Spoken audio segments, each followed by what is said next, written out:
Jésus, nous t'élèvons. Est-ce que tu peux le déclarer? Il est plus haut.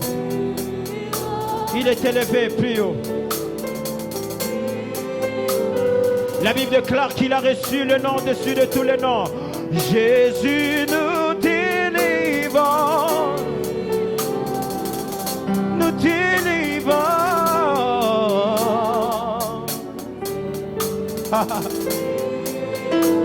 Pendant que tu le lèves, tu es en train de voir comment il te délivre. Jésus, nous délivrons. Plus nous t'élèvons, plus nos problèmes, nos maladies fléchissent au devant de toi. Yeah, Jésus nous délivre.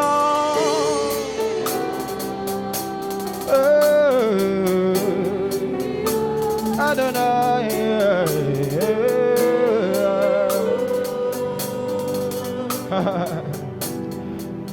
Est-ce que tu peux l'exprimer avec tes paroles? Est-ce que tu peux l'élever avec tes paroles? Lui, il n'a pas besoin des mandats. Il est le créateur des cieux et la terre. Avant que le ciel ne soit, il était. Avant que la terre ne soit, il fut. C'est lui le créateur de toutes choses. Ah, ta vie n'a aucun sens sans Dieu. Ta vie n'a aucun sens sans Dieu. Ce monde n'a aucun sens s'il n'y a pas de Dieu. Jésus a donné un sens à ta vie. Regarde bien la forme qu'a pris ta vie. Regarde bien ce que tu étais hier et ce que tu es devenu aujourd'hui. Tu vas remarquer avec moi qu'il y a une différence. Il t'a pris de quelque part. Il t'a pris de quelque part. J'aimerais que tu élèves le nom de celui qui t'a pris de quelque part. Celui qui t'a pris de l'au-départ et t'a fait entrer dans le temple, dans la maison du roi. Oui, oui, oui. C'est lui qui t'a pris de la souffrance. C'est là que les gens t'ont négligé. C'est là que tu étais rejeté. Et t'a fait asseoir auprès des grands. Et maintenant tu as du poids au devant des hommes de ce monde. Maintenant tu as du poids au devant de présidents de ce monde. Maintenant tu as du poids au devant de roi de ce monde. Est-ce que tu peux élever le nom de Jésus? Il mérite d'être élevé. Il mérite d'être élevé. Il mérite d'être élevé. Ah.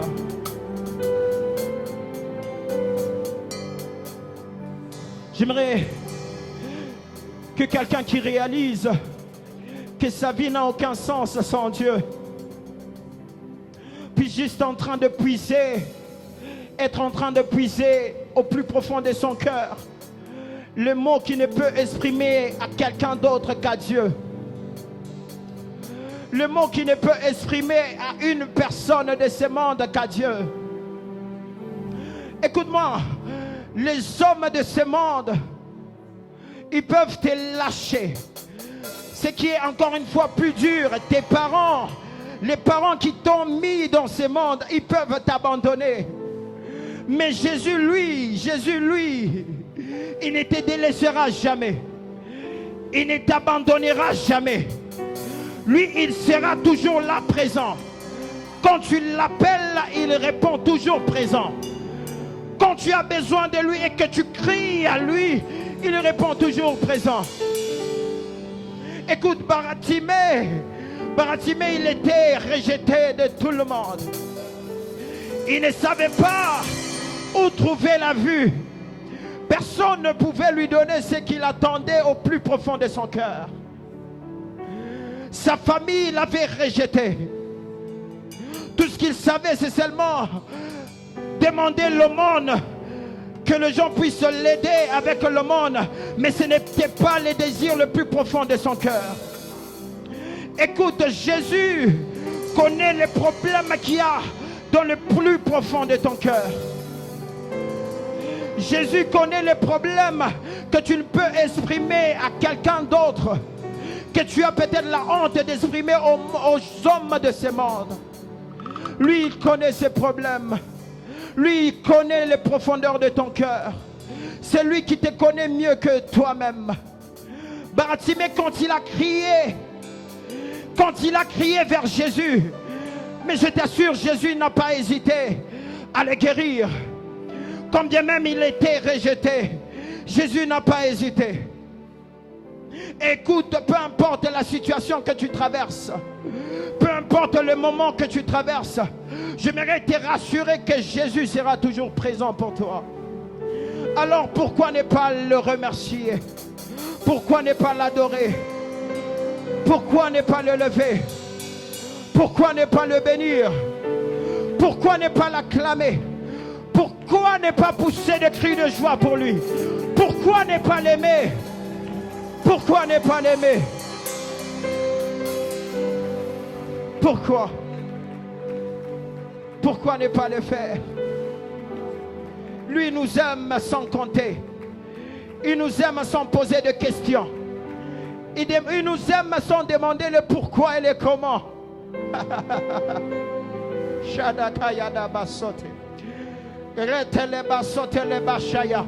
Je suis en train de me demander si Jésus était un homme comme toi et moi. Est-ce que nous serons sauvés?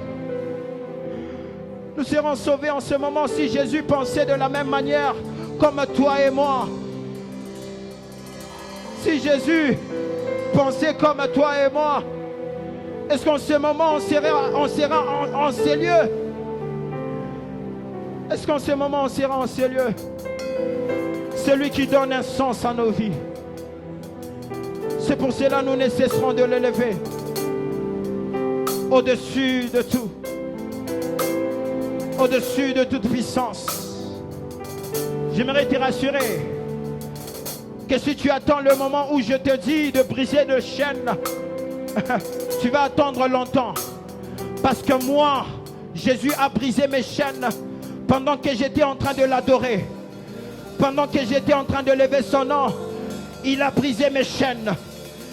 Il m'a délivré pendant que je l'adorais. Pendant que j'ai m'allongé dans sa présence.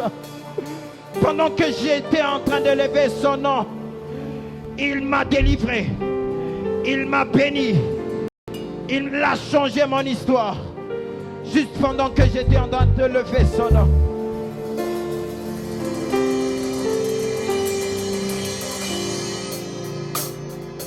Tu es élevé au-dessus de tout. Tu es élevé au-dessus de tout. Tu peux le chanter avec nous. Tu es élevé au-dessus de tout. Au-dessus de tout. Tu es Jésus. Tu es élevé au-dessus de tout. Au-dessus de tout. Tu es élevé. Au-dessus de tout. Au-dessus de tout. Tu es élevé.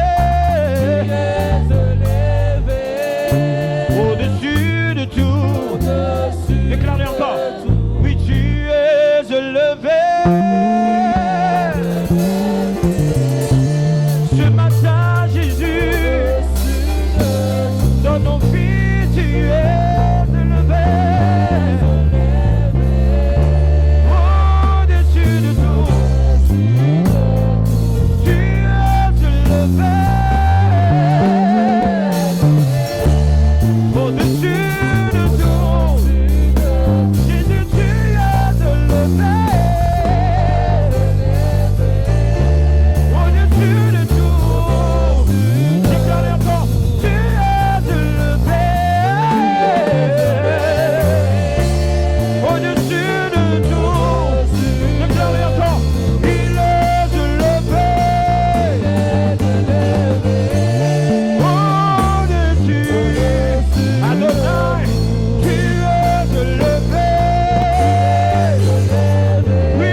Déclare-lui encore, dis-le, moi Jésus, mon Jésus, mon Jésus, tu es élevé au-dessus de tout, tu es élevé au-dessus de tout.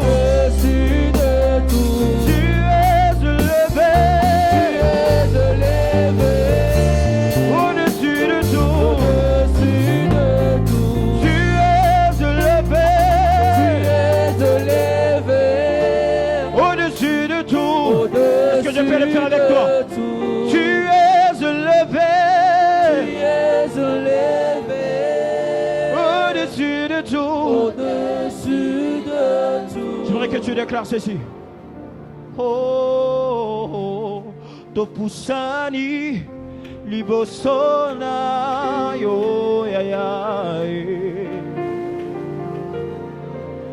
Pona kuyemba. O santo yojeli mwana na mpati yufati nangwende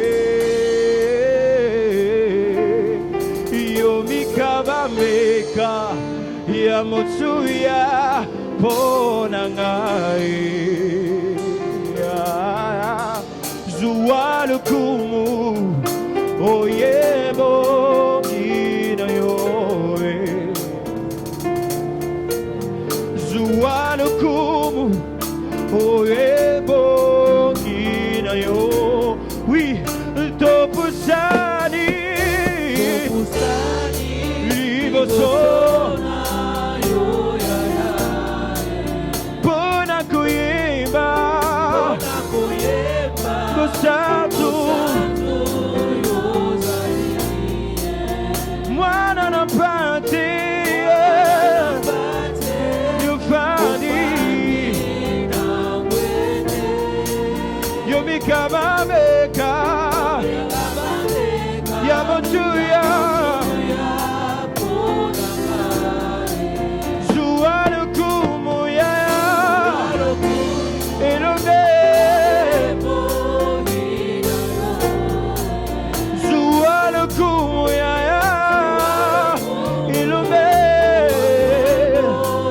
déclare-le encore, déclare-le. Oui, Topusani, Libosona, Pona Kuyemba, Osasu, Mwana na Pati, Yufani,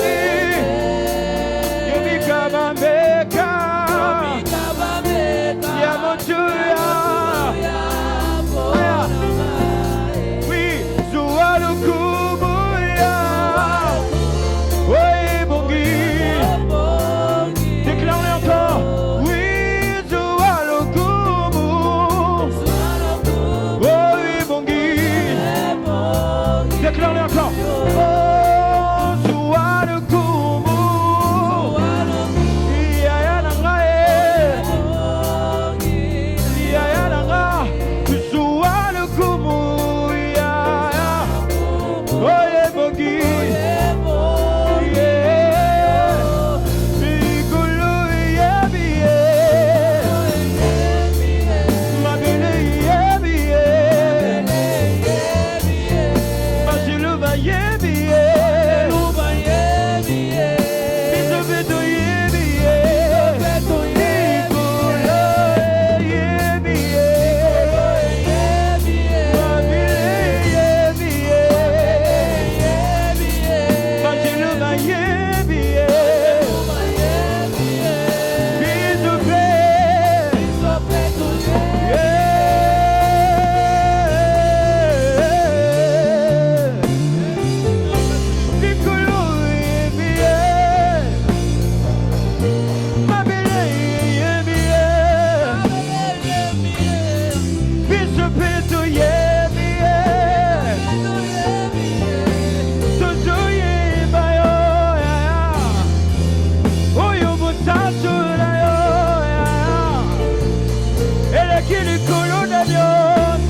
notre louange. Tu mérites de te lever. Tu mérites d'être glorifié. Tu mérites d'être glorifié. Tu mérites. Tu mérites. Tu mérites. Aïe, aïe, aïe.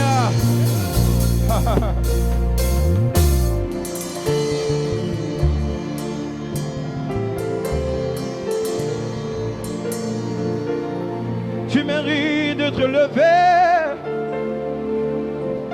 Tu mérites d'être levé. J'aimerais dire à quelqu'un que dans les moments pareils, rien n'est impossible à celui qui croit. Dans ces genres d'atmosphère, rien n'est impossible à celui qui croit. J'aimerais juste t'inviter à regarder vers les cieux qui est au-dessus de tout. Le Dieu qui est capable de tout. Oui, n'arrête pas de fixer ton regard vers lui. C'est lui qui va te délivrer. C'est lui qui va changer ton histoire. C'est lui qui va bouleverser ta vie. Oui, tu vois ces problèmes-là, c'est lui qui va les changer. Tu vois cette maladie-là, cette maladie, c'est Jésus qui va te guérir. Aya, aya, shadada de debo sotele de bashaya, meletelia palados, shayada na masotele de boshaya. Nous te bénissons parce que tu es présent. Nous te bénissons parce que tu es présent. Aïe, aïe, aïe, aïe, aïe.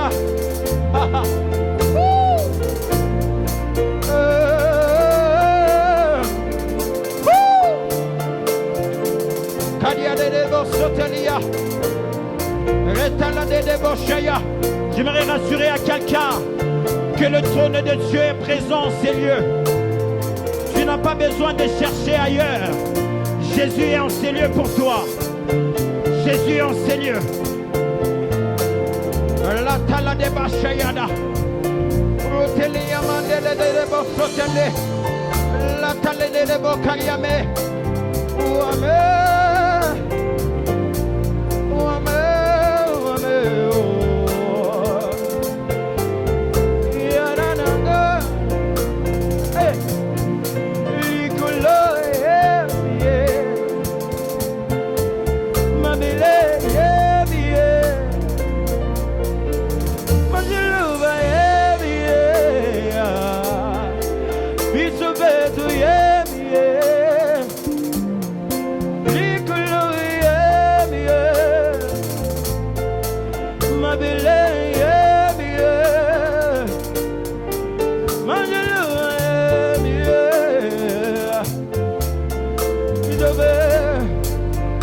Oui, continue à élever ta voix, continue à élever ta voix, continue à prier.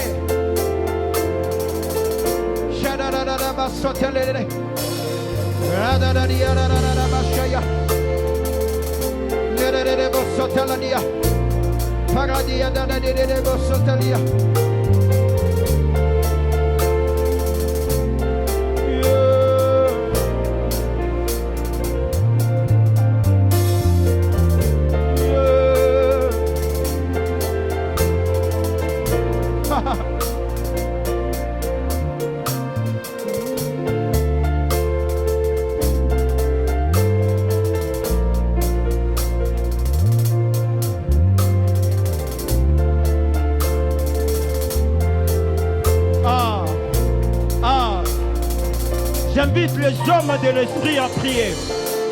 J'invite les hommes de l'esprit à prier. Comme dans un miroir, nous contemplons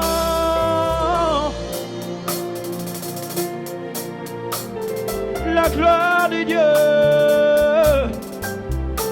Nous sommes transformés en la même image que lui.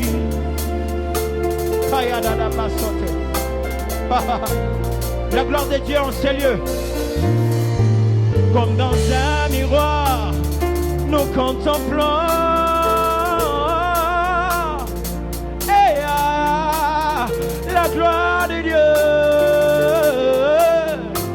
Nous sommes transformés en la même image que lui.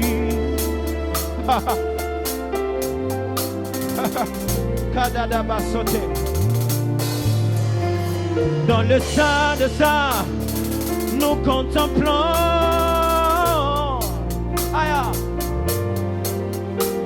la gloire de Dieu.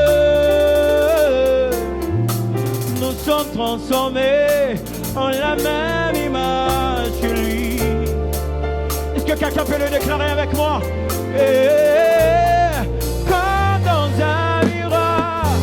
Comme dans un miroir, nous contemplons la gloire de Dieu, la gloire de Dieu. Nous sommes transformés en la même image que lui. Est-ce que quelqu'un peut encore contempler comme dans un miroir?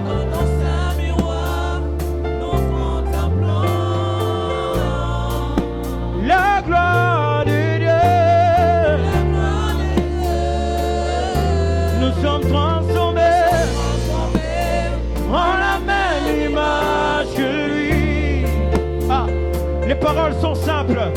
Oui, dans le sein de ça, dans le sein de ça, nous contemplons la gloire de Dieu.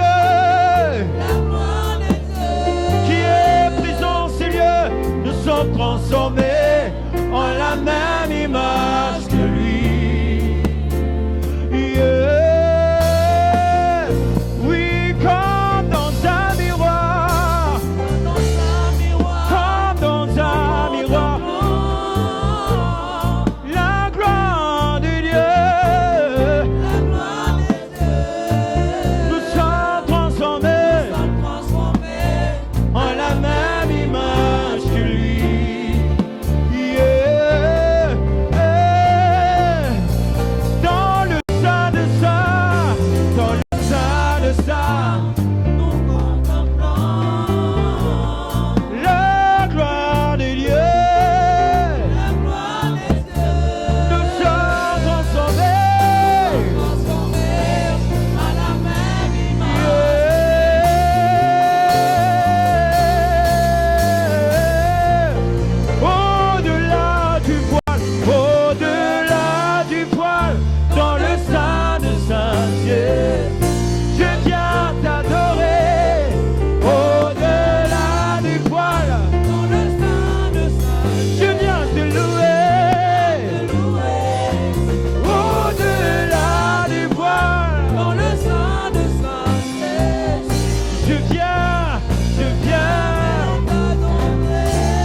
Avec l'assemblée, au-delà du voile,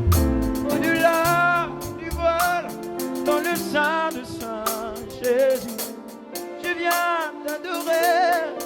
Au-delà du voile, dans le sein de Saint Jésus, je viens te louer. Au-delà du voile, dans le sein de Saint Jésus, je viens me prosterner. Jésus, Jésus,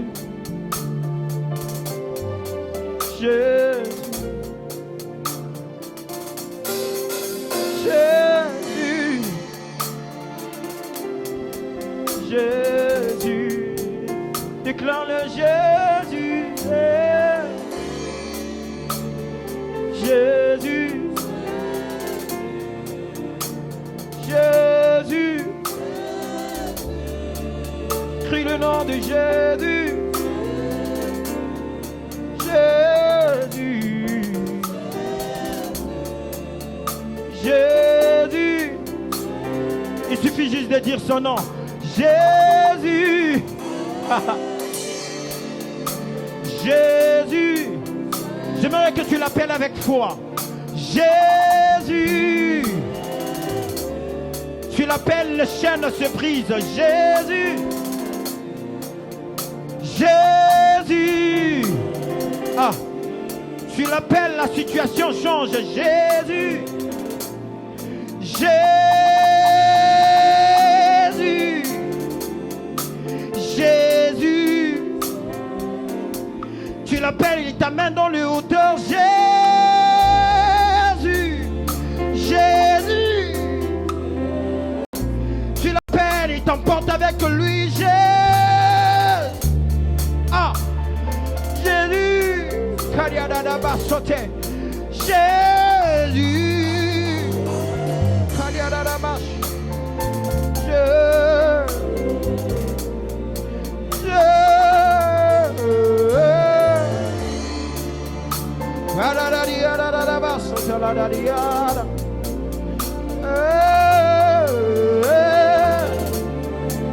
Oh, paraniame, talua merecha. Oh,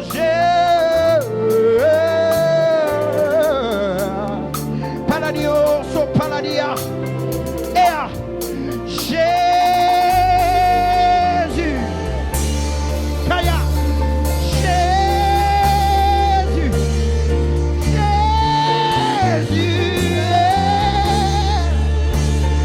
Jésus. Chaya. Jésus. Jésus. Juste crier ce nom.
Il est ici, il est ici, il est ici. Il est ici, il est ici. Il est ici. C'est Jésus qui change des situations compliquées. Kadosh. Kadosh. Kadosh. Kadosh. Aya. Aya. Aya. Aya. Aya. Est-ce que tu peux monter en esprit? Aya. Aya. Kondiame. Olua, Olua, Olua, Olua. Elia, Elia, Elia. Elia, Elia. Est-ce qu'on peut s'élever avec tout le respect que je vous dois? Est-ce qu'on peut s'élever un moment? On veut finir, mais tu gardes Le même esprit d'adorateur, tu le gardes. Tu le gardes. Aujourd'hui, on ne va pas briser le chêne. Aujourd'hui, on va juste l'adorer. On va juste le lever. On va juste le lever. Parce que quand nous l'élevons, nos problèmes s'abaissent au devant de lui. Quand nous l'élevons, nos maladies fléchissent au devant de lui. Quand nous l'élevons, la télé, quand nous l'élevons, il brise le chêne. Tu n'as pas besoin de dire plus. Tu as juste besoin de l'adorer. Quand elle est bas, quand il y a des béchaya dakaya, brossetele mandele kosha, que palado komiamete, ratale de lebosote, fais monter son esprit d'adorateur.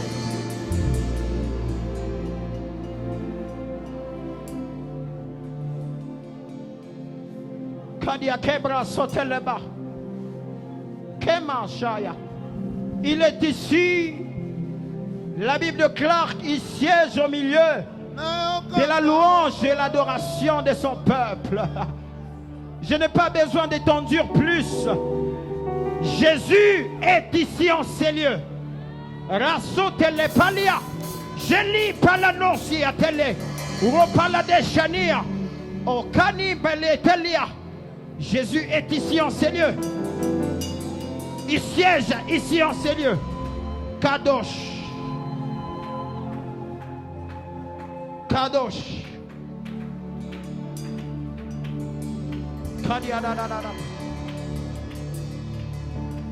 S'il faut que je te dise un mot, au-delà de tous mes mots, je te dirai que je t'aime, Shiloh. S'il faut que je te dise un mot, au-delà de tous mes mots, je te dirai que je t'aime, Shiloh. Est-ce que quelqu'un peut monter avec moi? Si. S'il faut que je te dise un mot, au-delà de tous mes mots, je te dirai, oh je t'aime, Shiloh. s'il faut que je te dise un mot, au-delà de tous mes mots, je te dirai.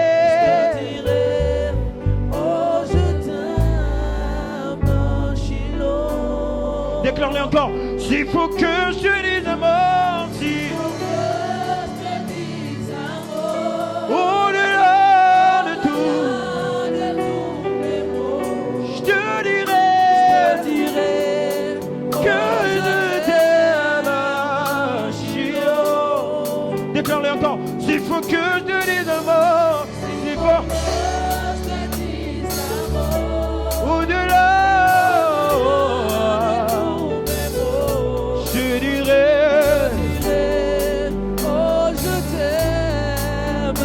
Déclare-le encore. S'il faut que je te dise un mot, je n'ai pas beaucoup de mots à te dire. Je te dirai seulement que je t'aime. Oh, je t'aime, Shiloh. Oh, Shiloh, Shiloh, inscris ton nom dans mon esprit. Sinon,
cœur, de tout mon cœur, pour toute ma vie. Je t'aime. Est-ce qu'on peut le déclarer? De tout mon cœur. Mon cœur, Aïe, aïe, aïe, aïe, aïe. je t'aime. Oui, de tout mon cœur. Pour toute ma vie, De tout mon cœur et pour toute ma vie, je t'aime. pour toute ma vie, Peu importe le temps et les circonstances, je t'aimerai toujours pour mon cœur, pour toute ma toute vie. ma vie. On chante avec l'assemblée. Oui, de tout mon cœur, pour toute ma vie. De tout mon cœur, déclare-le, pour toute ma vie. De tout mon cœur, toute ma vie. Ah. Est-ce que quelqu'un peut pousser des cris de joie? Non, non, non, non, ça ce n'est pas des cris de joie pour Jésus. Est-ce que tu peux pousser des cris de joie pour Jésus? Pousse des cris de joie pour Jésus. Ah, des cris de joie qui fait tomber les montagnes. Pousse des cris de joie pour Jésus. Aïe, aïe, aïe, aïe. Est-ce que tu peux saluer ton voisin? Tu vas lui transmettre de bonne humeur, de salutations de joie. En même temps, tu es en train de lui dire, sois prêt parce que nous voulons louer le Seigneur. Alléluia. Est-ce que nous pouvons exagérer avec les cris de joie? Est-ce que les sœurs sont là? Les sœurs sont là? Alléluia. Jésus est merveilleux dans nos vies et nous devons le célébrer ce matin. Même s'il fait froid, nous n'avons pas besoin de nous inquiéter pour ça car c'est la saison. Alléluia. Jésus est Seigneur. Jésus, tu es tellement merveilleux. Tout ce que tu fais est admirable. Jésus, tu es tellement merveilleux. Tout ce que tu fais est admirable. Chante avec moi, Jésus. Jésus, tu es tellement Tout merveilleux. ce que tu Tout ce fais que tu fais est admirable. est admirable. Chante avec moi, Jésus. Jésus, tu es tellement Tout merveilleux. ce que tu Tout ce fais que tu fais est est admirable. admirable. Chante encore avec moi, Jésus. Jésus, tu es tellement Tout merveilleux. ce que tu Tout ce que tu fais fais est est admirable.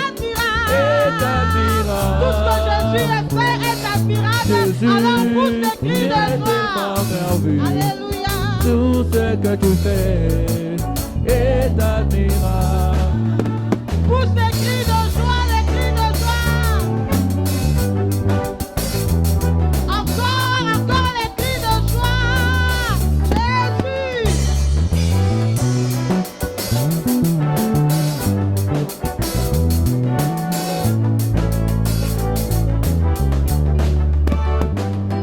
Quel est cet homme de Jésus? Alléluia. Quel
Jésus est l'éternel.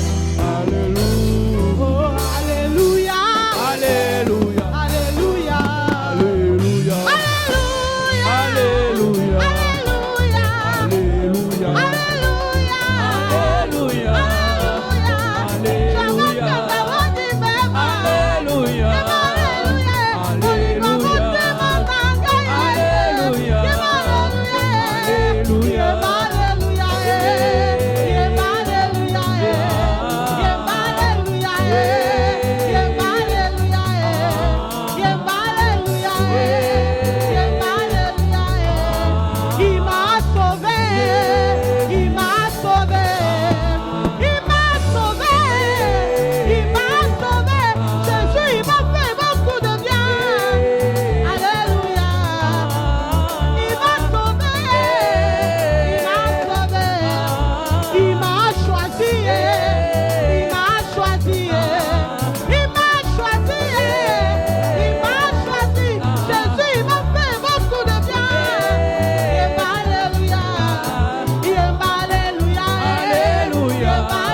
tu m'aimes encore.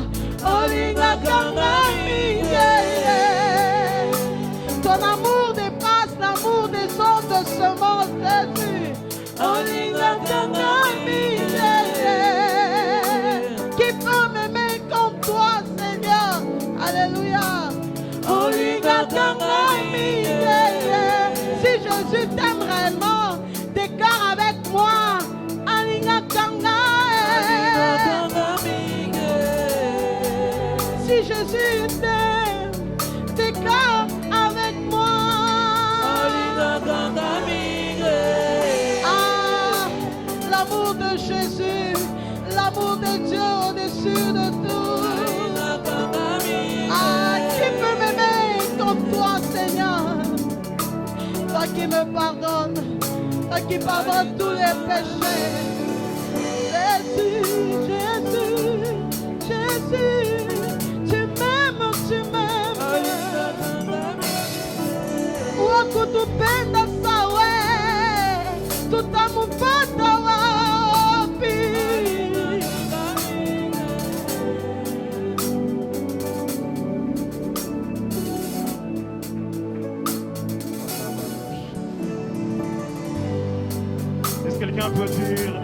à Dieu pendant ces temps?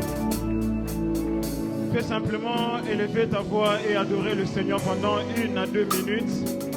Va dire à Dieu, Seigneur, ce matin, nous voici encore une fois de plus en ta présence, venant t'élever. La Bible déclare qu'il s'est dépouillé lui-même, il s'est humilié jusqu'à la mort et jusqu'à la mort de la croix. C'est aussi pourquoi Dieu l'a souverainement élevé, lui a donné un nom au-dessus de tout nom, afin qu'au nom de Jésus, tout genou fléchisse dans les cieux, sur la terre et sous la terre, et que toute langue confesse que Jésus est Seigneur. Est-ce que quelqu'un peut justement dire 2 ou 3 mots à Dieu? Tu es en train d'adorer le Seigneur là où tu es. Dis un mot au Seigneur. Dis un mot à Dieu. Parce qu'il mérite encore une fois de plus l'adoration de nos cœurs. Saint-Esprit de Dieu, merci.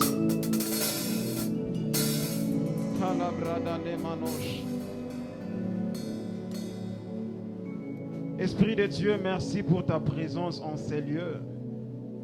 Merci de nous avoir encore une fois attirés dans ta présence d'une manière particulière. Merci, Abba Père éternel, Dieu de gloire, de ce que tu as commencé à faire depuis la première minute de ces instants. Merci de ce que tu seras en train de faire tout au long, ô Dieu, de ces cultes et jusqu'à la fin, Père, te promettant de demeurer fidèle à toi pour tout ce que tu feras et surtout te rendre honneur et gloire au nom de Jésus.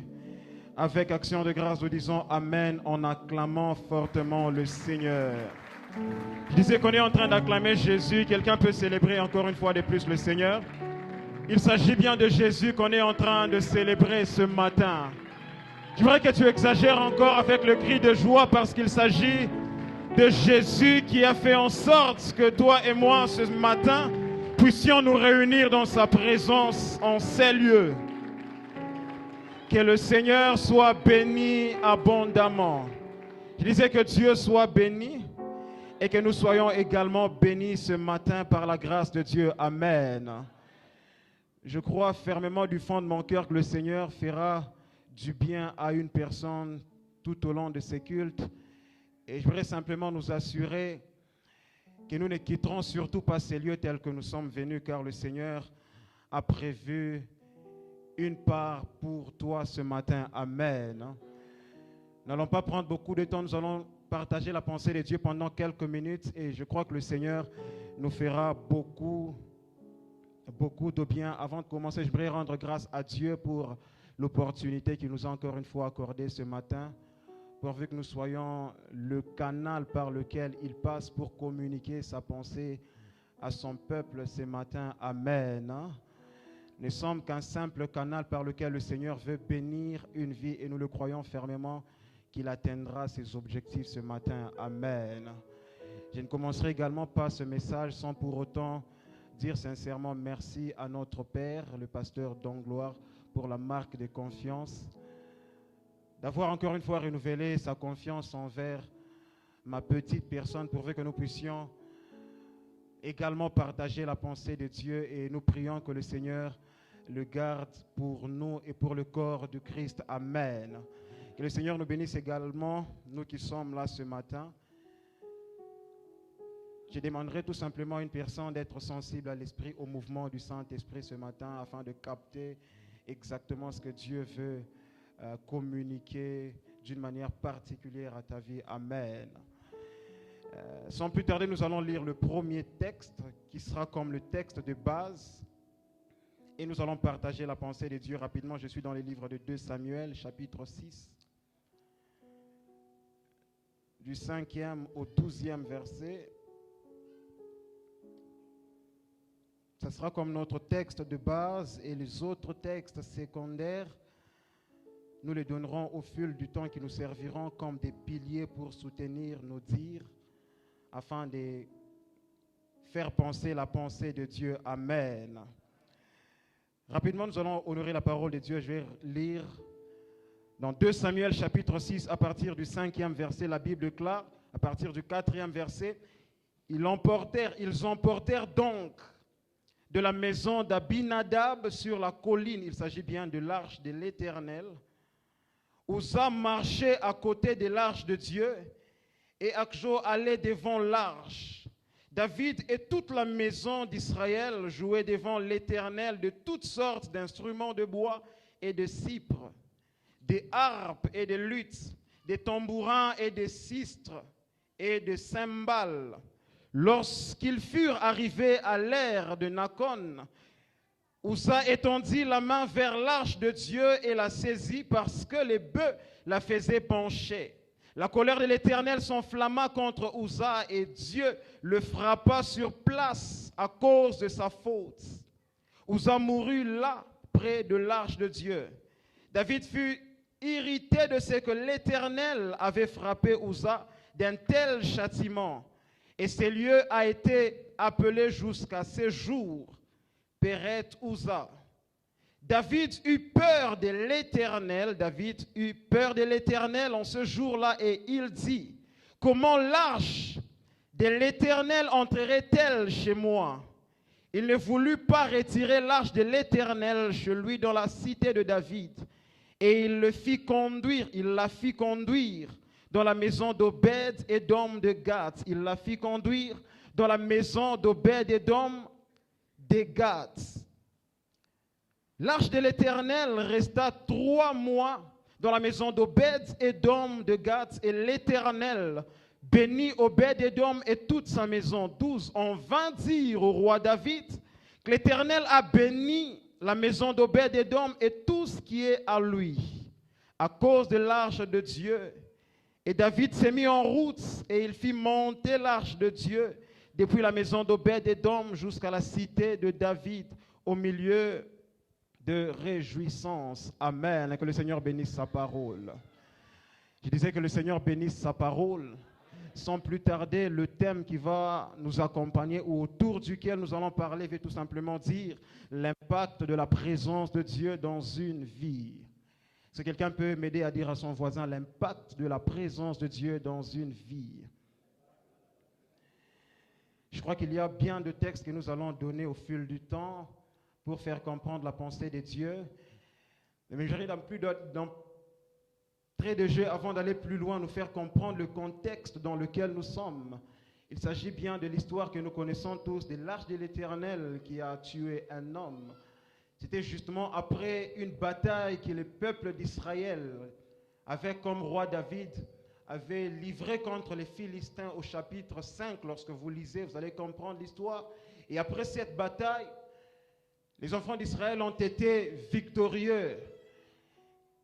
Après cette bataille, au chapitre 6, c'est alors que David va réunir les peuples d'Israël pour emporter l'arche de la maison d'Abinadab, afin que l'arche retourne à Jérusalem, à la cité de David.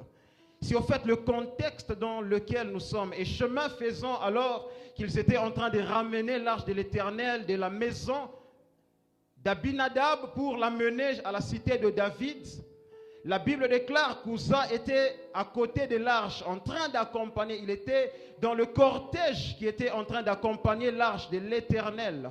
Et chemin faisant, la Bible déclare que les bœufs ont fait pencher l'arche, au point où l'arche pouvait tomber. Mais animé d'une bonne intention, Uza étendit sa main vers l'arche pour soutenir afin qu'elle ne tombe. La Bible déclare que la colère de l'Éternel s'enflamma et il frappa Uza de la mort. La première des choses que j'aimerais dire en ces lieux, c'est que Uza était animé d'une bonne intention, mais sa bonne intention n'était pas basée au bon endroit ou n'était pas appliquée au bon endroit. Par moments, nous pouvons être animés de bonnes intentions, mais chaque intention a un lieu favorable où elle trouve sa valeur. Toute bonne intention qui n'est pas posée là où il faut pour qu'elle trouve sa valeur, elle peut t'amener à la mort. Uza était animé d'une bonne intention de sauver l'arche de Dieu, mais seulement que sa bonne intention n'était pas posée exactement où il fallait. Et la Bible déclare que la colère de l'Éternel s'enflamma contre lui et il le frappa de la mort et il mourut sur place à côté de l'arche. Ce qui m'intéresse beaucoup plus, c'est que David est en train de dire: comment l'arche de l'Éternel entrerait-elle chez moi? il va prendre la ferme décision de renvoyer ou d'envoyer l'arche de Dieu chez Obed-Édom de Gath. J'aime la manière dont la Bible est en train de présenter cet homme d'Obed-Édom. La Bible dit que David envoya l'arche de l'Éternel chez Obed-Édom de Gath. Je voudrais dire à quelqu'un par ici, c'est que dans la méditation ou dans la lecture de la Bible, tout ce qui est comme détail, petit qu'il soit, peut être un canal par lequel tu peux découvrir une pensée de Dieu derrière un texte. Que ce soit un point, une petite virgule, cela peut te servir de base pour comprendre la pensée de Dieu derrière un texte. Et je veux dire à quelqu'un, si une virgule peut te donner une compréhension sur une pensée, c'est qu'un mot que l'on rattache au nom d'une personne peut te donner une compréhension que les hommes ne peuvent pas te donner. La Bible est en train de présenter cet homme d'Obed-Édom comme étant Obed-Édom de Gath. Un jour, j'ai suivi un prédicateur qui était en train de prêcher, il a touché ce point, il disait qu'apparemment David avait une dent contre Obed-Édom. Comment il peut prendre la chose qui vient à peine de tuer une personne pour l'envoyer chez Obed-Édom? Apparemment, David cherchait la mort d'Obed-Édom, raison pour laquelle il a renvoyé l'arche de Dieu chez Obed-Édom. Je me suis dit, là où j'étais assis, que ça c'est une révélation ou c'est une compréhension. Parce qu'en réalité, lorsque vous essayez d'étudier la Bible, ça n'avait rien à voir avec une dent que David avait contre Obed-Édom pour envoyer l'arche de Dieu chez lui. Raison pour laquelle lorsque vous essayez de méditer sur ce texte, comment est-ce qu'on est en train de présenter Obed-Édom? La Bible dit qu'Obed-Édom de Gath. Et si vous cherchez dans la Bible, vous serez d'accord avec moi, pour ceux qui lisent leur Bible, que dans la Bible, il existe deux villes d'Obed, de Gath plutôt.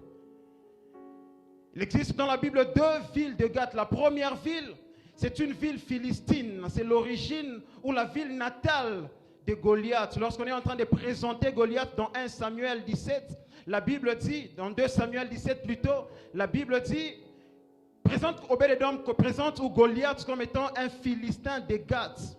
Que nous comprenons que parmi les 5 villes principales des Philistins, il y avait une ville qu'on appelait Gath. Et c'était la ville natale et l'origine de Goliath. C'est la première ville de Gath dans la Bible. Et la deuxième ville de Gath dans la Bible, c'est une ville israélite.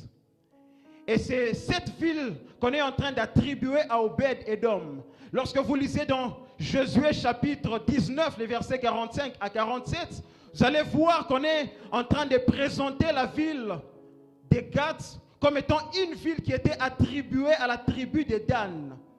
C'est-à-dire parmi les tribus de Dan, parmi les tribus des enfants d'Israël, il y avait la tribu de Dan. Et on avait attribué la ville de Gath à la tribu de Dan, au chapitre 19.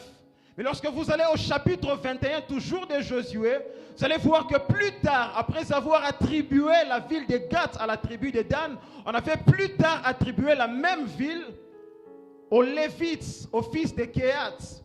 C'est-à-dire que la ville de Gath était devenue une ville lévitique. Au chapitre 21, la ville de Gath était réservée aux Lévites, c'est-à-dire ceux qui habitaient à Gath, c'était des Lévites. Et David étant conscient de ces choses, il était tellement illuminé spirituellement, David était révélé où il connaissait les principes spirituels. Il savait que si l'arche vient de tuer Uza présentement, c'est parce que Uza n'était pas mieux placé pour prendre soin de l'arche. Alors qu'est-ce qu'il va faire? Il va envoyer l'arche à Gath, parce qu'à Gath, il y a des Lévites. Et il comprend que les Lévites sont les mieux placés pour prendre soin de l'arche. C'est-à-dire qu'il n'y avait rien à voir avec une dent que David avait contre Obed-Édom. Seulement qu'il avait compris qu'à Gath, il y a des Lévites. Et des Lévites peuvent prendre soin de l'arche et cela n'introduira pas la mort chez eux. Pourquoi? Parce que si une tierce personne peut toucher l'arche et l'arche crée la mort dans sa vie, mais avec un Lévite, il peut prendre soin de l'arche comme il se doit et il n'y aura pas la mort chez lui. Raison pour laquelle, chemin faisant, il a refusé de continuer la marche avec l'arche parce qu'il y avait beaucoup de personnes qui étaient en train d'accompagner. C'est que David était en train de faire, il était tout simplement en train d'éviter la mort de plusieurs personnes tout au long de leur parcours. Mais il va faire quoi? Il va envoyer l'arche chez Obed-Édom parce qu'il était un lévite, il pouvait prendre bien soin de l'arche. C'est le contexte dans lequel nous sommes. Et la Bible est en train de dire que lorsqu'on a déposé l'arche chez Obed-Édom, l'Éternel bénit la maison d'Obed-Édom. Je voudrais dire à quelqu'un que la présence de Dieu est toujours accompagnée des effets qui sont manifestes à vie de tous. Lorsque l'arche de l'Éternel est entrée dans la maison d'Obed-Édom, la première des choses, Obed-Édom a reçu l'arche. Pourquoi? Parce que non seulement qu'il était lévite, mais il était conscient de sa fonction. Celui qui est conscient de sa fonction ne fuit pas les responsabilités. Même si la même arche vient de tuer, mais je suis conscient de ma fonction et conscient de ce que je dois faire, je ne fuis pas ce qui vient de tuer parce que moi, elle ne me tuera pas. Celui qui est conscient commence à s'introduire dans une saison de bénédiction liée à la mission. Raison pour laquelle la première des choses, Obed-Édom va accueillir l'arche de Dieu. Il va recevoir l'arche de Dieu. Je voudrais le redire, la présence de Dieu est toujours accompagnée des effets réels qui sont manifestes à la vie de tous. Celui qui reçoit Dieu dans sa vie ne finira pas comme tout le monde. La présence de Dieu laisse toujours des empreintes manifestes. Là où Dieu se présente, là où Dieu entre dans la vie qui reçoit Dieu, il y a toujours des traces qui restent. Je prie Dieu, parce que dans ta vie, il y a Dieu, qu'il y ait des empreintes qui seront manifestes à la vie de tous. Que l'impact de la présence de Dieu soit tellement réel que les hommes entendront parler de ce que Dieu vient de faire dans ta vie. Amen. Il a reçu l'arche de Dieu.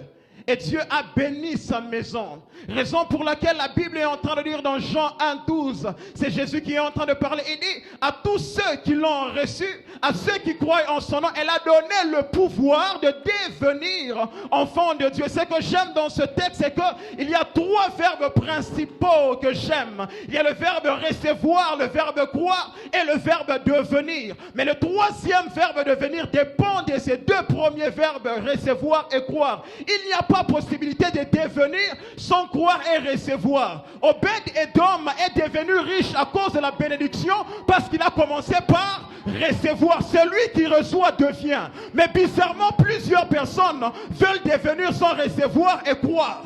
La bénédiction ou le devenir d'Obed-Édom est fonction de sa réception et de sa croyance. Celui qui veut devenir doit commencer par recevoir. Obed-Édom n'a pas désiré devenir, mais il a d'abord reçu.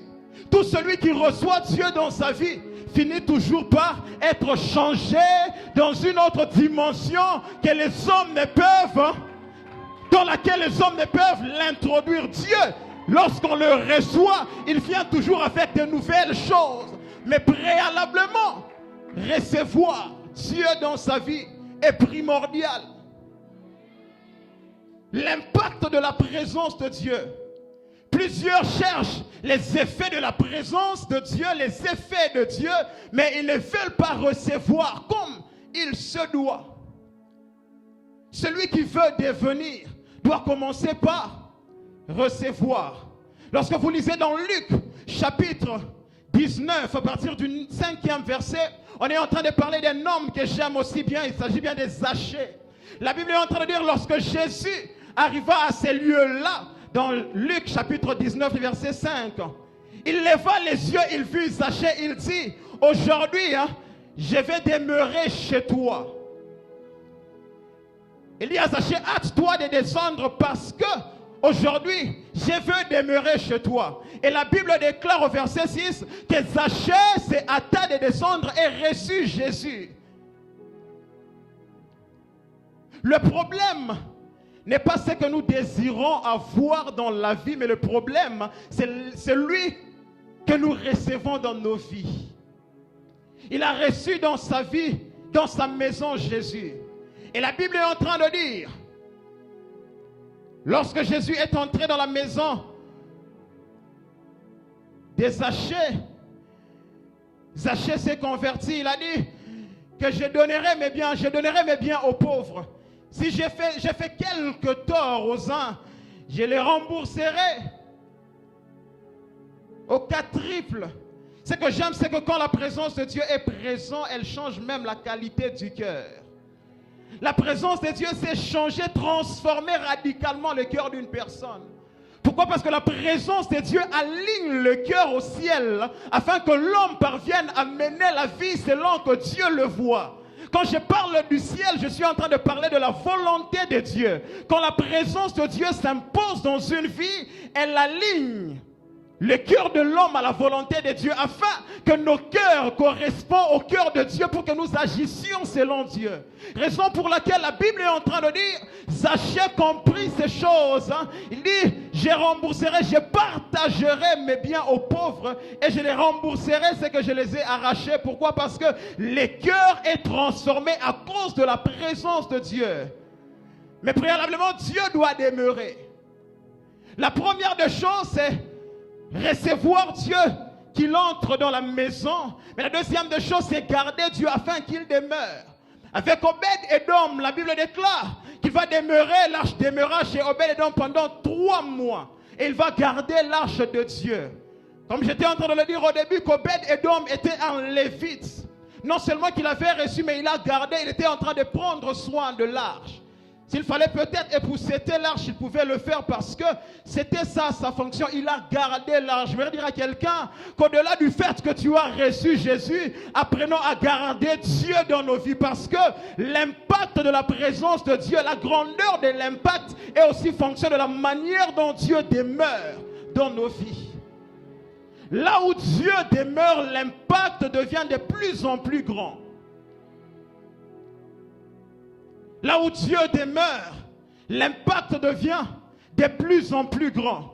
Raison pour laquelle la Bible est en train de dire que Dieu bénit la maison d'Obed-Edom. Il bénit toute sa vie, sa famille, ses biens. Et il devint riche à cause de garder Dieu dans sa maison. Et dans la maison des Zachée, Jésus est en train de dire ceci. Alors que plusieurs étaient étonnés du fait que Jésus est allé loger chez un pécheur, chez quelqu'un qui ne méritait pas. Au verset 19 de Luc, au verset plutôt 9 de Luc 19, Jésus est en train de dire ceci, que celui-ci est aussi fils d'Abraham. Il parle des Zachée, il dit que celui-ci est aussi fils d'Abraham. Ce que j'aime avec le juif, c'est que chez le juif, il y a certains personnages bibliques qui sont pris avec une certaine valeur un peu plus élevée. C'est comme par exemple Abraham, Moïse et David. Ce sont des personnes qui sont beaucoup respectées chez le juif. Quand il s'agit de Moïse, une parole que Moïse avait dite, personne ne peut le contredire. C'est-à-dire quelque chose qui est venu de Moïse, c'est une parole certaine que personne ne peut contredire. C'est une parole de Dieu.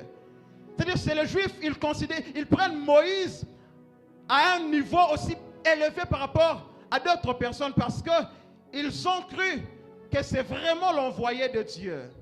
C'est comme ça que même lorsque Jésus est venu, l'un des problèmes que les Juifs avaient contre Jésus, c'est aussi parce qu'ils croyaient que Jésus ne respectait pas les paroles de Moïse.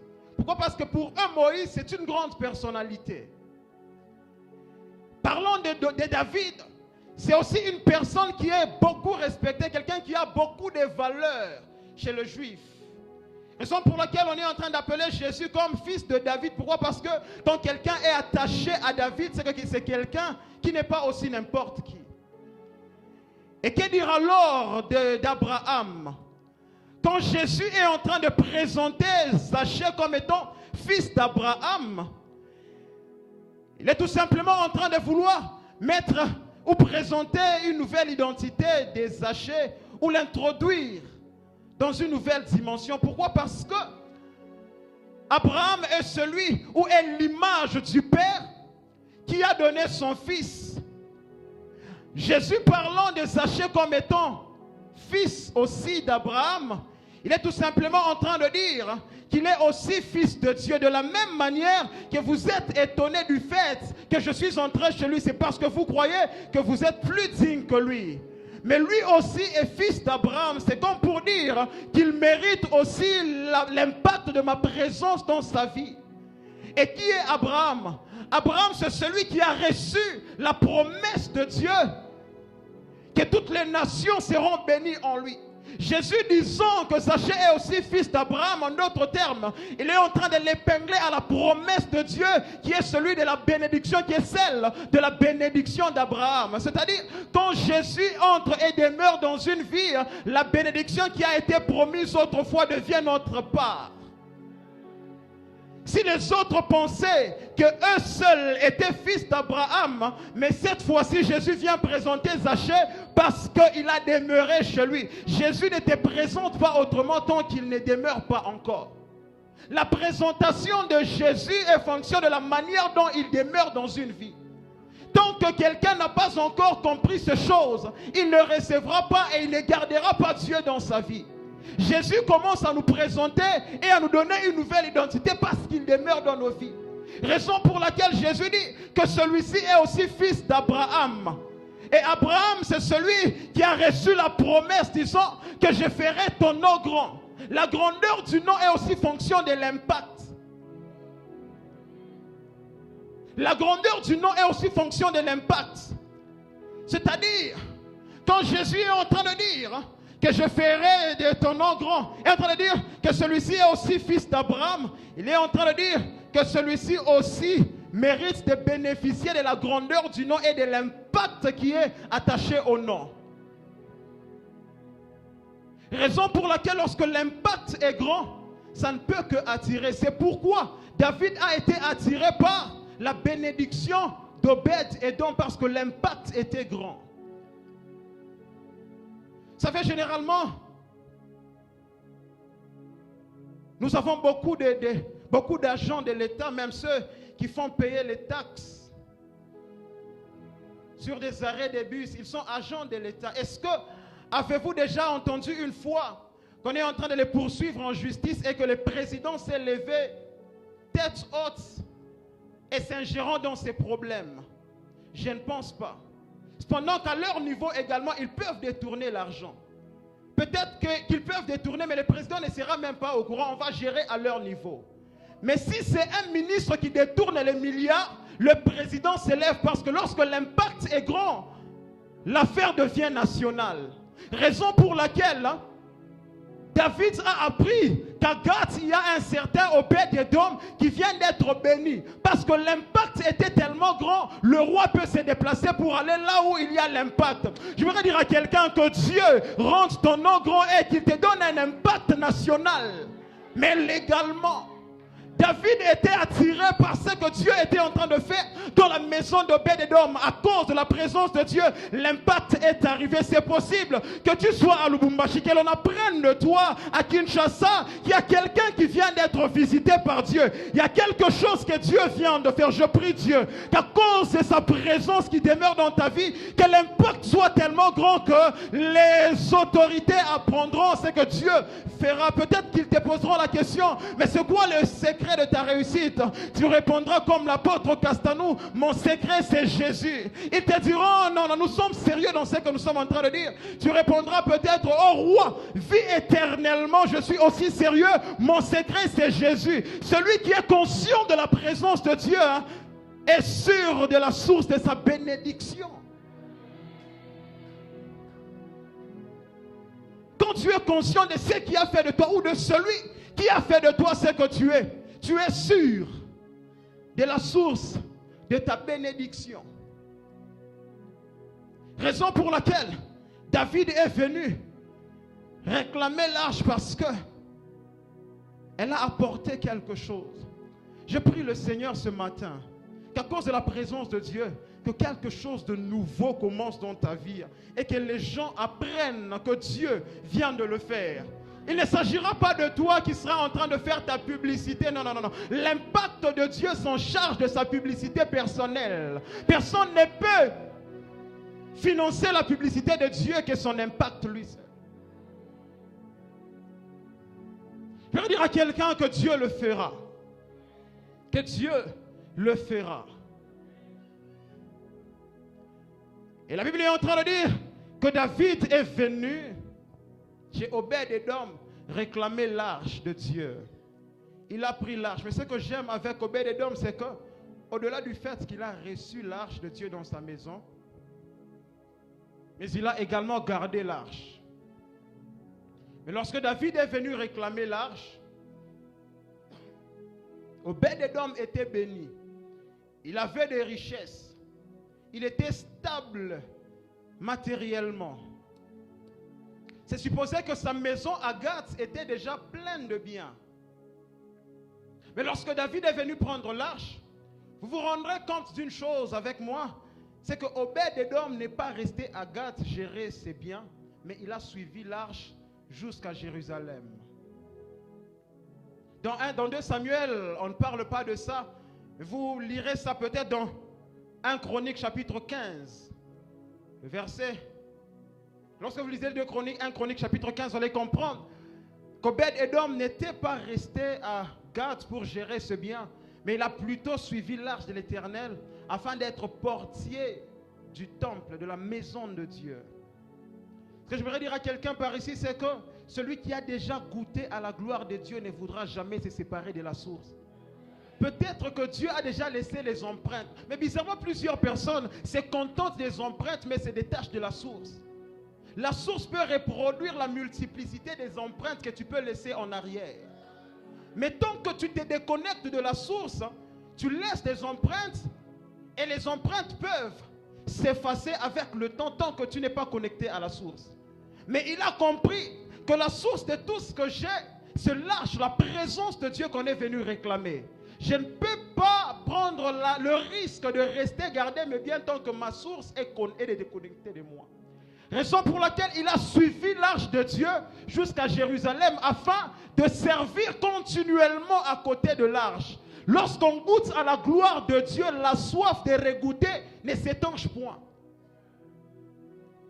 Lorsque quelqu'un a déjà goûté à la gloire de Dieu, à l'impact de Dieu, il aura toujours le besoin ardent de regoûter encore. Je prie que Dieu suscite en toi cette soif de ne jamais t'éloigner de Dieu, malgré l'abondance, malgré le bien, malgré la bénédiction, mais que tu comprennes au moins que la source de toutes ces choses, c'est Jésus. Si j'ai reçu ces biens à cause de la présence de Dieu, je vais les regarder Dieu et garder continuellement Dieu, être près de Dieu. La source intarissable a dans son dépôt tout ce qu'il nous faut, même si nous laissons en arrière les empreintes d'hier. Il a suivi. Pourquoi? Parce que il était conscient de sa fonction. Étant lévite, non seulement qu'il devait garder l'arche chez lui, il avait aussi affaire au temple. Il devait également être portier du temple à Jérusalem.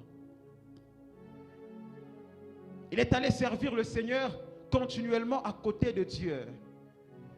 C'est comme ça que j'aime une personne dans la Bible, c'est parmi les 12 disciples de Jésus, Pierre. À un moment donné, beaucoup de disciples se sont séparés de Jésus, ils sont partis. Jésus demande aux disciples, pourquoi vous alors, vous n'êtes pas partis?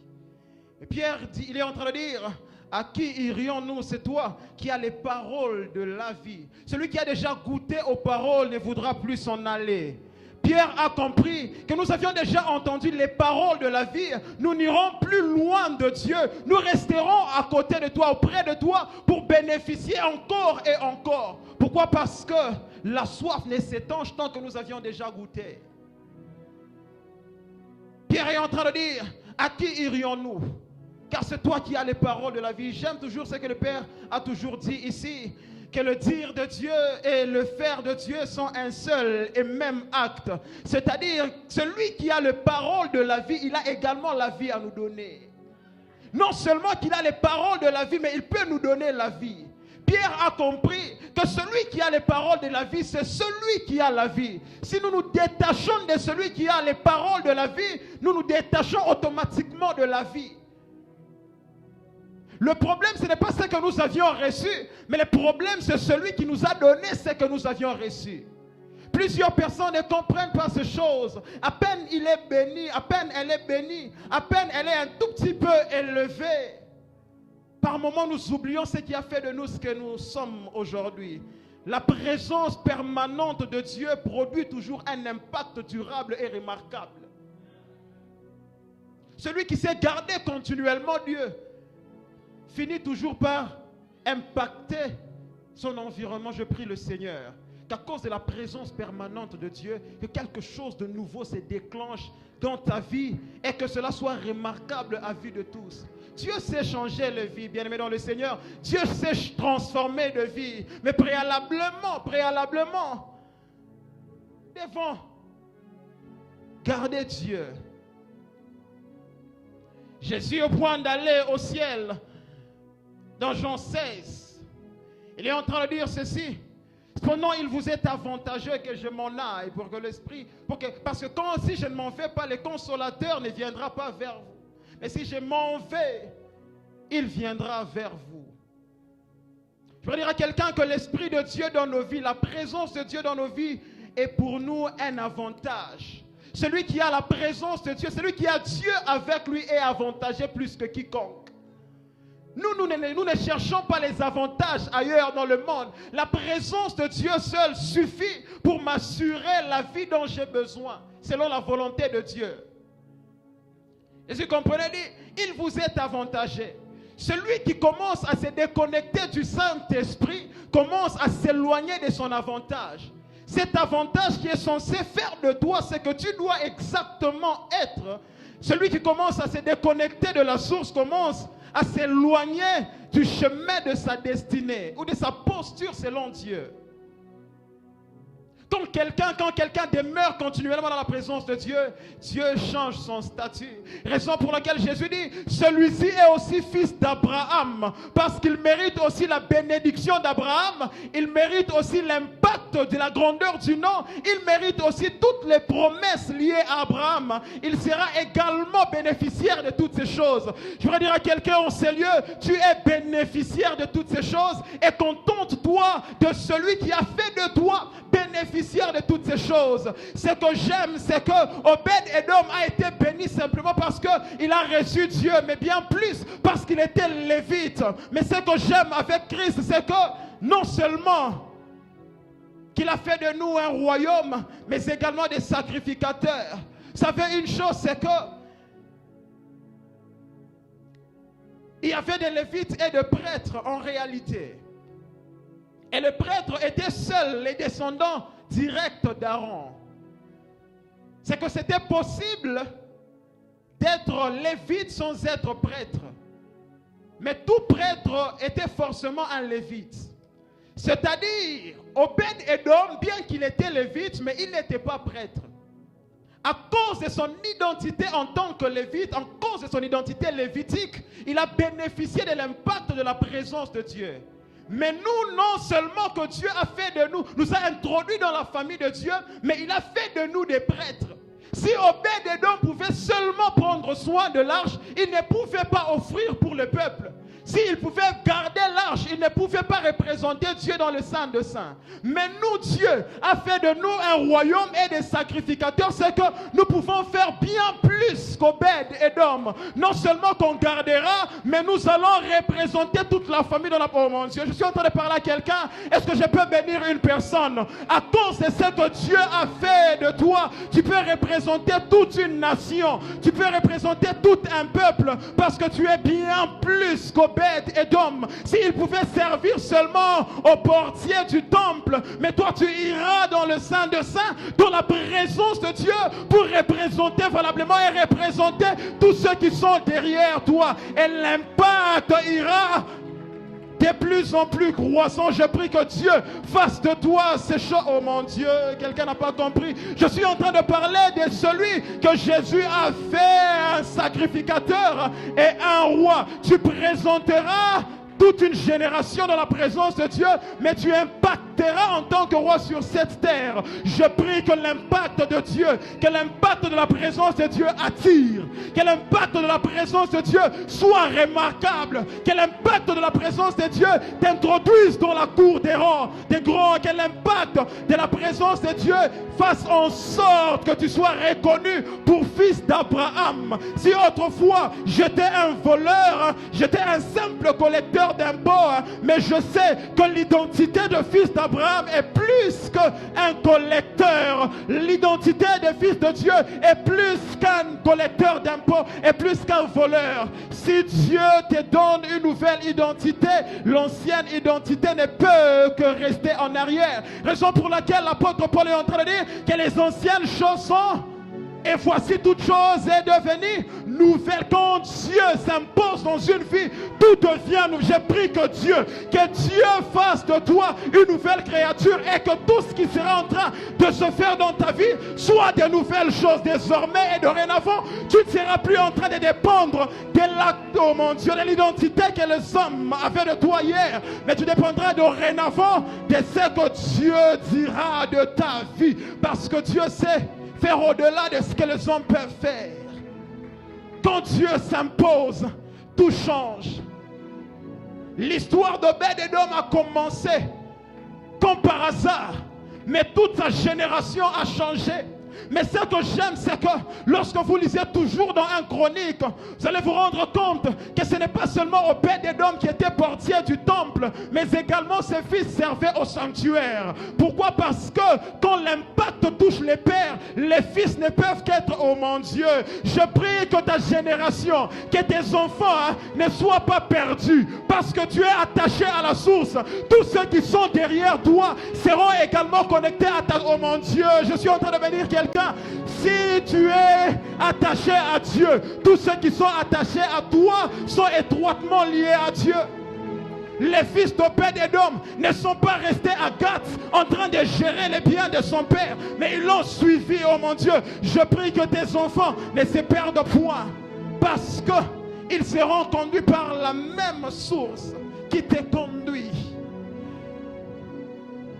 Moi, je refuse d'avoir des enfants qui vont se perdre dans la rue.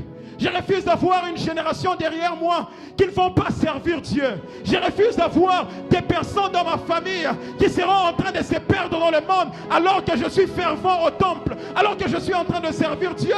Le temps est arrivé où nous devons non seulement impacter spirituellement, mais également royalement. Nous devons impacter, oh mon Dieu. Il y a des personnes qui se contentent de leur salut, de leur foi en Dieu, mais ils ne voient pas derrière elles. Je prie que Dieu te donne la conscience d'attirer tous ceux qui sont derrière toi. Non seulement que tu seras reconnu par Dieu, mais tous ceux qui sont derrière toi seront reconnus par Dieu au travers de toi. Que Dieu fasse de toi une source. Si Dieu a fait d'Abraham une source de bénédiction, la source ne s'arrête pas au Père. La source c'est localiser le Fils. Déjeuner, oh mon Dieu.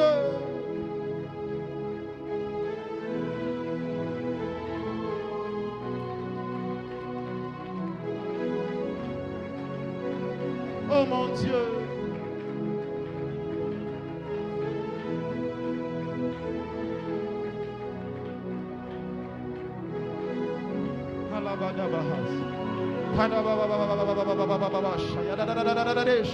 Repadala supele mambra davahas ina supele kenedia sopradia elama shabrada vahas ilimanta la brade shatalia elo saide me raklaya davahas loria saide ni mahazala kanosha ededeba shabaha yadadia.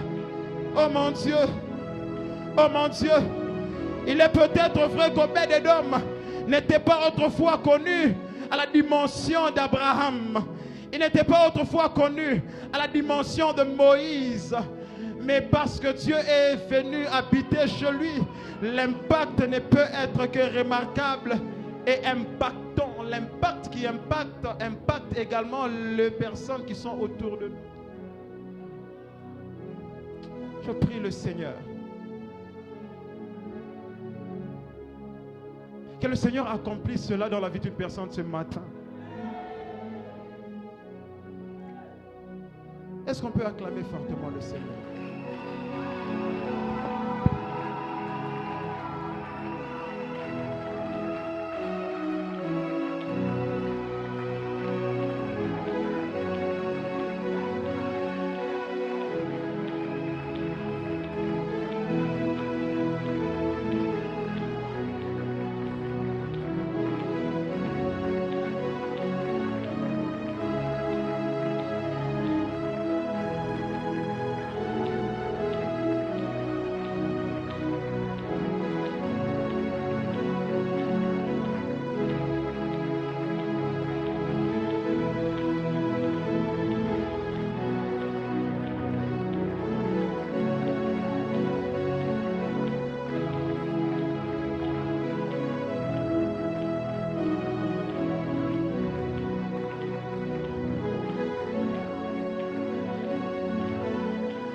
Je ne sais pas si je dois te dire ce que tu dois faire ou tu as compris. Je ne sais pas si je dois te dire ce que tu dois faire ou tu as compris.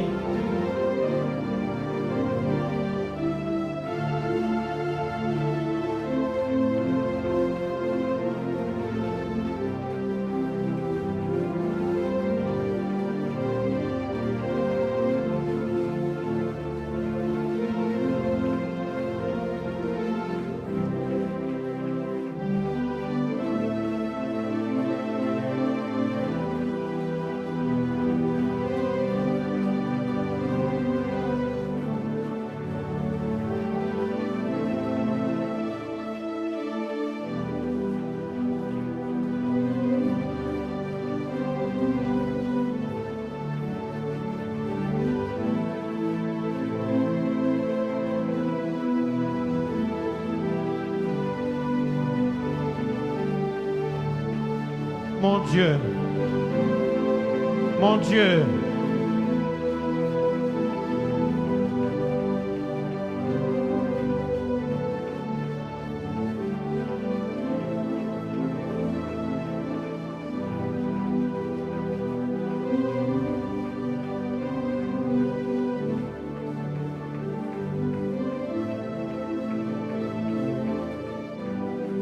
acclame fort le Seigneur. Tu peux acclamer très fort le Seigneur. Je disais, on est en train d'acclamer le Seigneur. Je disais, on est en train d'acclamer le Seigneur. Je parlais du Seigneur. Je parlais de Dieu. Waouh!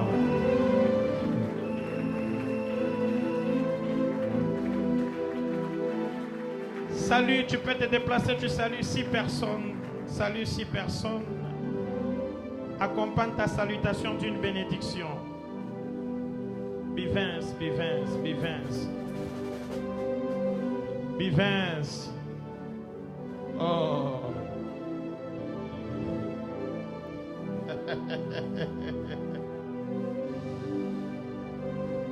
Ah oui.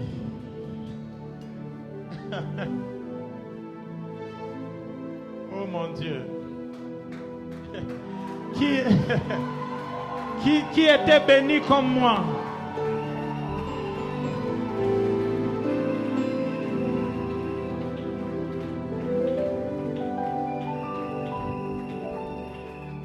Écoutez, certainement quand il était en train de passer à quelqu'un qui se disait, c'est qui encore ces jeunes ici?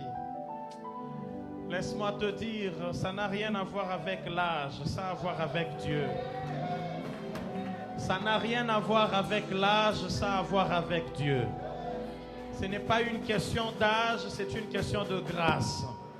Ce n'est pas une question d'âge, c'est une question de charge. Ce que j'aime chez nous, au fait, à la Cité de la Foi, c'est que il y a des grâces exceptionnelles et chacun travaille à sa manière. Et bon, est-ce que je peux dire encore des mots? Je vais compris un peu. M'avoir compris, laisse-moi pause. Ces messages, ça me parle beaucoup. On ne va pas quitter ces lieux comme on est entré aujourd'hui. Ça me parle beaucoup. Vous savez, les livres de 2 Samuel, c'est la continuité d'une histoire de la monarchie d'Israël et particulièrement celle de David. Les livres de 2 Samuel parlent de l'intronisation de David, de son ascension, mais il ne parle pas seulement de son ascension, il parle aussi de ses péchés, l'adultère, l'assassinat et également les conséquences de toute sa famille et même de toute sa nation. Mais ce que j'aime avec ce livre, c'est qu'au-delà de parler de l'assassinat, de l'adultère de David, mais il y a 2 thèmes qui dominent. Au-delà de tout, il y a 2 thèmes qui dominent. Et le premier thème qui domine ce livre, c'est la providence divine. Et le deuxième thème qui domine ce livre, c'est la grâce divine. Et donc, on est en train de parler de quelqu'un qui était élevé et dans son élévation, il a commis de péchés. Mais au-delà de commettre de péchés, on vient de parler encore de quelqu'un qui peut pardonner ce péché et reprendre cette personne, le rétablir. Et non seulement il le rétablit, au travers de cette personne, même les conséquences qui étaient sur sa famille et sa nation, cette personne même pose des actes divins qui rétablit la nation et qui rétablit en même temps sa famille. Quand on a dit que David a posé un acte divinement révélé d'apporter l'arche. Écoutez, l'arche, au fait, quand vous parlez de l'arche, vous voyez l'alliance de Dieu, et l'alliance, c'est la pièce motrice de la théologie dans la Bible. Lorsqu'on parle de l'alliance, on voit tout ce que Dieu est avec son peuple, tout ce que Dieu fait avec son peuple. Et j'aime dire que, écoutez, ce thème me parle beaucoup. Ça me parle beaucoup, c'est pourquoi je te dis, tu ne sors pas tel que tu es entré. Ce que j'aime, c'est que la présence de Dieu, ça résout beaucoup de problèmes. Regarde-moi, je peux te donner un exemple. Un jour, j'avais pris une autorité dans mon véhicule. Et parce que j'étais avec cette autorité dans mon véhicule, je n'avais pas peur des PCR, je n'avais pas peur des JR, je n'avais peur des personnes. Parce qu'au fait, je savais que la personne que j'avais dans mon véhicule résolvait tout. Un jour, je me suis dit que je vais conduire à Kinshasa. Et pour Bivens. Au fait, je me dis, je vais conduire à Kinshasa pour un peu palper du doigt les réalités de Kin. Et je suis arrivé au pont Gabi, on m'a arrêté, vous voyez. On m'a arrêté, il y avait beaucoup de PCR. Et mon lingala, c'était un lingala swahiliphone. Et ils ont compris que je ne suis pas d'ici. C'est quelqu'un qui vient de loin, on peut les compliquer comme on veut. Et on a commencé à me compliquer là-bas. J'essaie de m'expliquer, rien, ils ne m'ont pas compris. Alors je me suis dit, ici, si je n'appelle pas, je suis cuit. Parce que là, je ne connais personne, je dois appeler. Et j'ai appelé la personne, on n'avait pas fait 10 minutes, il y avait une Jeep qui était venue remplie de JR. Et quand ils ont vu la Jeep remplie de JR, quelqu'un est descendu, il a dit, vous avez arrêté mon véhicule. Ils m'ont laissé. Et ils sont venus me demander pardon. Basolo Lakate. Je vais dire à quelqu'un que la présence de Dieu dans ta vie, c'est un laisser-passer. La présence de Dieu dans ta vie, c'est une solution. Ça, c'est juste la présence d'un homme influent qui peut changer certaines choses. Que dire la présence de Dieu dans ta vie? C'est pourquoi je te dis, tu ne sors pas tel que tu es entré. Qui a un problème ici? Si tu as Dieu avec toi, il donne des solutions à tes problèmes. C'est vrai, moi c'est ça que je retiens. Moi aujourd'hui, je veux que quelqu'un qui a un problème sérieux, tu le laisses ici. Tu le laisses ici. La semaine passée, j'étais en train de recevoir un témoignage d'une sœur avec qui on avait prié dernièrement. Au fait, la sœur était venue nous voir au bureau pour dire qu'elle a été à l'hôpital. On a dit qu'elle a une maladie. Et on a prié avec la sœur. Je lui ai dit, tu vas refaire les mêmes examens pour nous revenir et nous donner les résultats. Et on priait pour un autre dossier. Et j'étais très béni la semaine dernière. La sœur m'appelle que j'étais faire les examens.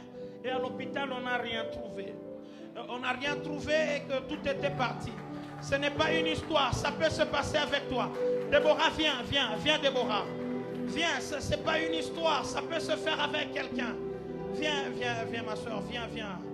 Viens, je veux qu'on prie ici et que quelqu'un qui a un problème. Je sens ça. Et que quelqu'un qui a un problème. Déborah, témoigne devant l'église. Tu peux le dire, ton courage.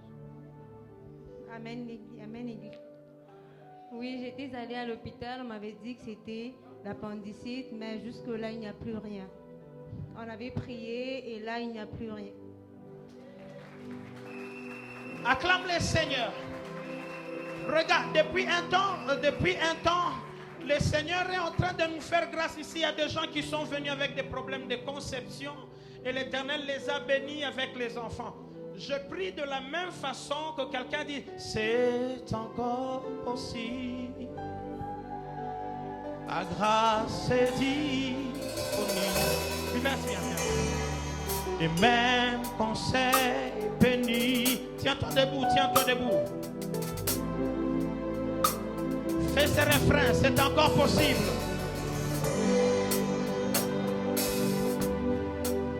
Est-ce que ta voix peut surpasser les instruments? Et même conseil pénible. Rien n'est impossible. Plus fort que ça, c'est encore possible.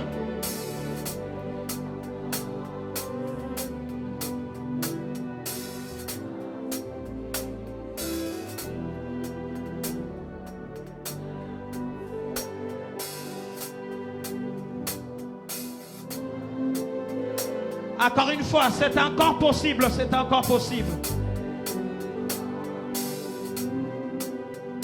Si tu as une maladie qui a duré, je t'annonce qu'aujourd'hui, Dieu fait miracle ce matin même, maintenant même.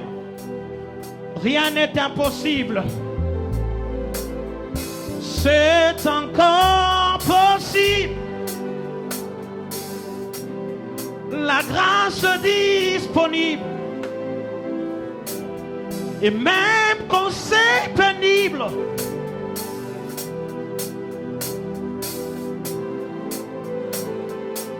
écoute.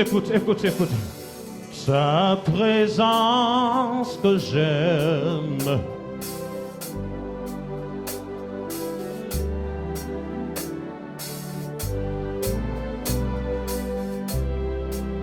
Tu es mon roi. Tu as pu me sauver. Tu as pu me sauver. Tu es mon roi. Tu le fais bien. Jésus-Christ, je t'aime.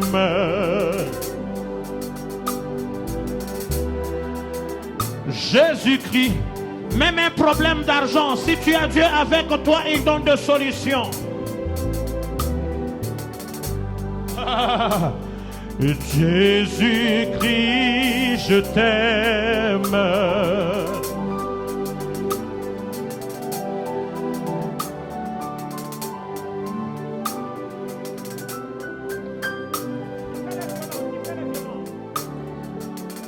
Je t'ai perdu. Au milieu d'une tempête, Jésus, tu es venu. Tu m'as donné ta main. Ce qui cet homme?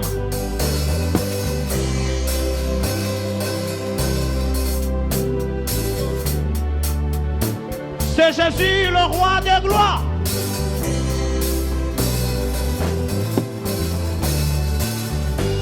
Je t'ai perdu, fais plus fort.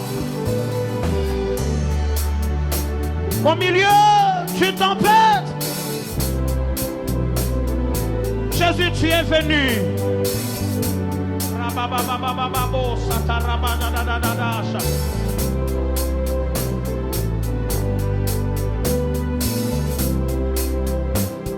Tu domines sur les eaux. C'est Jésus le roi. Fais ceci, fais ceci. Sao